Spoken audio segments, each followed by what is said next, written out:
The wind howled across the barren stretch of Wyoming plains when they dragged her from the wagon, shoving her toward the man everyone whispered about but never dared approach. "Sold at 18, the trader announced with a cruel grin, to a rancher with 3 kids. "Best price I'll get for a girl like her." She felt her legs trembling as the men smirked, as if her entire life was something they could trade for a handful of dirty coins.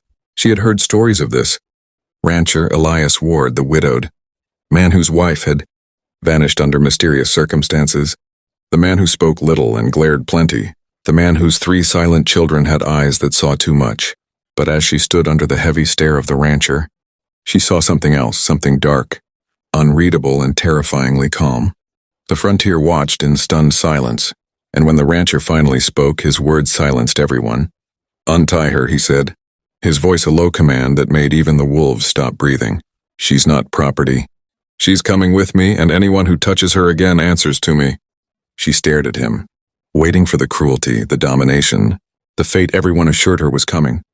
But Elias only stepped closer, his coat whipping in the cold wind, his jaw tight as he cut the ropes from her wrists.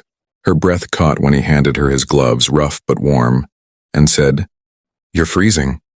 No one had ever said that to her. No one had ever cared if she froze. The trader scowled. "She's bought, paid, take her." Elias didn't even look at him. "You sold nothing," he growled. "And I don't buy people." A beat of stunned silence fell over the frontier camp.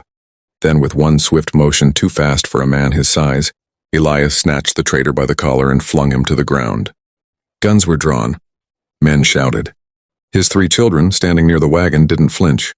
It was as if they had seen this before. As if they trusted their father more than God himself. Elias looked at her again. His eyes softened in a way that didn't match the storm inside them. "Walk behind me," he said quietly. "And don't run. It'll only scare you more." She followed him onto his massive black horse, and before she could blink, he lifted her onto the saddle in front of him, one arm around her waist as he guided the reins. The frontier men stepped aside without a word. No one challenged Elias Ward. No one wanted to. But as they rode into the bitter wind, she couldn't shake the feeling that danger followed her still, and that maybe the rancher wasn't saving her. Maybe he was saving himself. The ride was long and cold, and she kept her questions buried deep inside her tightening chest. Why me? Why help a girl sold off like a spare animal? Why risk his life? But Elias didn't speak again until the ranch came into view, an enormous spread of land surrounded by pines that creaked in the wind. The house loomed tall and dark, smoke rising from the chimney like a warning. The children, Samuel the eldest, Ruth quiet and watchful, and tiny Jack led the spare horse back to the barn at once, each moving with an eerie discipline for children so young. Inside the house, the warmth hit her with a force that made her dizzy. Elias turned to her, his expression unreadable as he handed her a thick blanket. "Sit," he said softly but firmly. "You're shaking."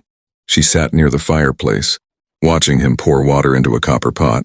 His movements were precise, controlled, like a man who had spent too long fighting battles no one else could see.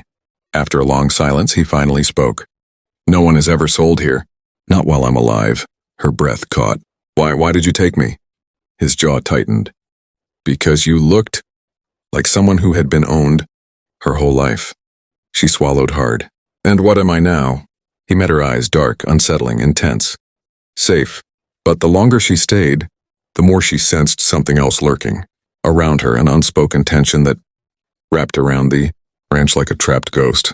The children watched her with curiosity and fear. Ruth, the middle child, whispered on the second night, "Papa doesn't sleep. He checks the doors 3 times, sometimes 4, Jack added. "He thinks someone's coming." Samuel only glanced toward the window, as if checking for shadows. She didn't know whether to feel comforted or terrified. That first week, Elias said nothing more about the trader, the men, or why he'd risked everything to take her, but she felt him watching her whenever he thought she wasn't looking. Not with danger. With worry.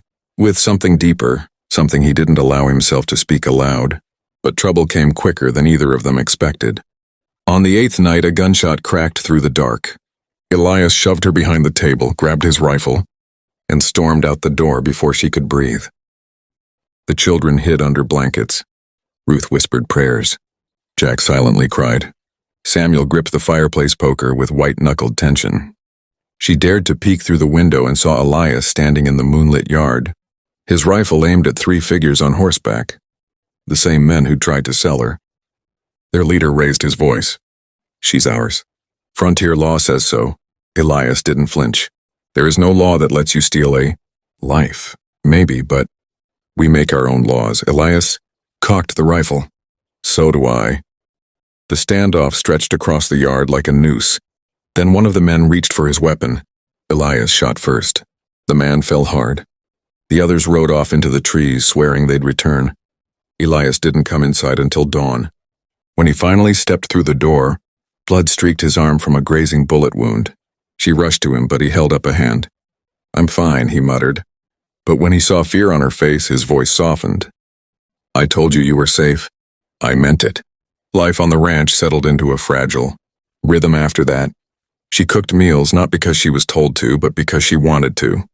She helped the children with their chores, braided Ruth's hair, taught Jack songs, and slowly earned the trust of Samuel, whose silence hid a wound deeper than any she could name. Elias watched all of this with a quiet longing, as if seeing a life he'd once lost and never believed he'd have again. But the danger never fully left. Man lurked in the woods. Horses went missing. Strange footprints appeared near the barn at dawn. Elias reinforced the doors. He carried 2 rifles everywhere, and every night he checked the windows 3 times. One evening, while she swept the kitchen, she found a faded photograph tucked behind a jar. Elias with a woman who had her smile, the missing wife, the whisper on everyone's lips, the ghost the ranch carried. When Elias walked in unexpectedly and saw her holding the picture, something shattered in his eyes. He took it gently, held it like something too sharp to touch, and whispered, "She didn't run. She was taken." The air froze. "By men just like the ones who tried to take you." Her heart stopped. "Did they?" Elias's voice broke. "I found her too late. That's why I couldn't let them take you." Tears stung her eyes, but Elias quickly shook his head. "Don't pity me. Just stay alive." The second chapter of her life began the night flames erupted outside the house. They came back, more of them this time, armed and furious. She woke to the smell of smoke and Samuel shaking her violently. "Papa needs you," he whispered, panic trembling through his usually stoic voice. She ran outside barefoot, the cold night slicing her skin, and saw Elias fighting 2 men near the burning barn. Another man dragged Ruth toward a horse. Jack screamed from somewhere she couldn't see. Without thinking, she grabbed a fallen rifle and aimed it at the man. Holding Ruth, her hands trembled, but her resolve didn't. "Let her go," she screamed. The man laughed. "Or what, girl? You gonna shoot?" She fired. The recoil jolted her entire body, but the man dropped, Ruth scrambling free.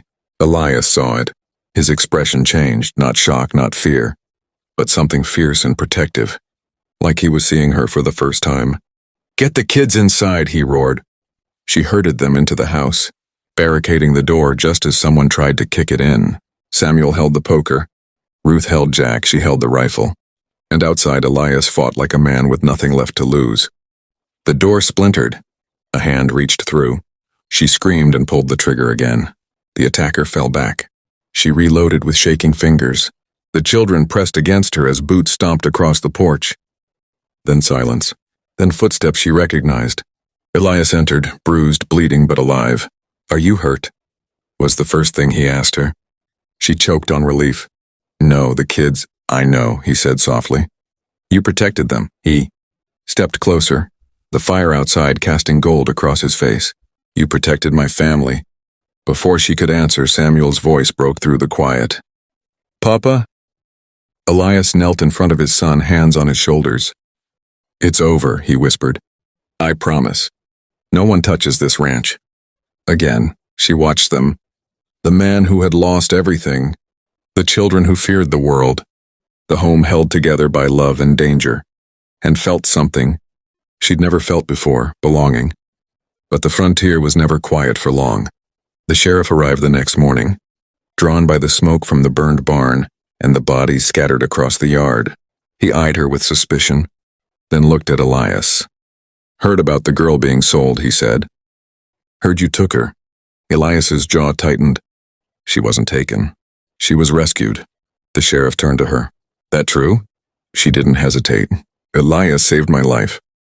Elias's eyes flickered, surprise, gratitude, something deeper he feared to show. The sheriff studied the scene, then nodded. What happened here stays here, he said. Your business is your own. And with that, he left. Weeks passed. Winter eased. The children laughed more. Elias slept a little. And she learned the ranch wasn't a prison. It was a future. One evening, as they watched the children chase each other through the tall grass, Elias stood beside her, hands in his pockets. You can leave, he said quietly. Anytime. You're not bound here. She looked at him. Really looked at him, the man who had fought for her, bled for her, trusted her with his children, shared his ghosts with her.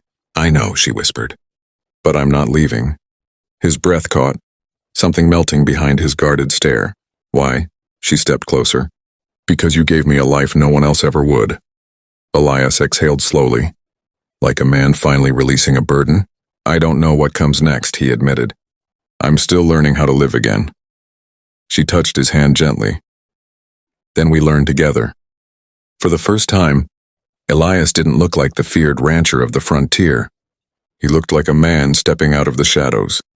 And the frontier, once cruel, once merciless, would never forget the story of the 18-year-old girl sold to a rancher with 3 kids, only to be saved not by his power, but by his heart, his haunted past, and the silent vow he made the night he cut her ropes. The vow that silenced the whole frontier, the vow that no one would ever own her again.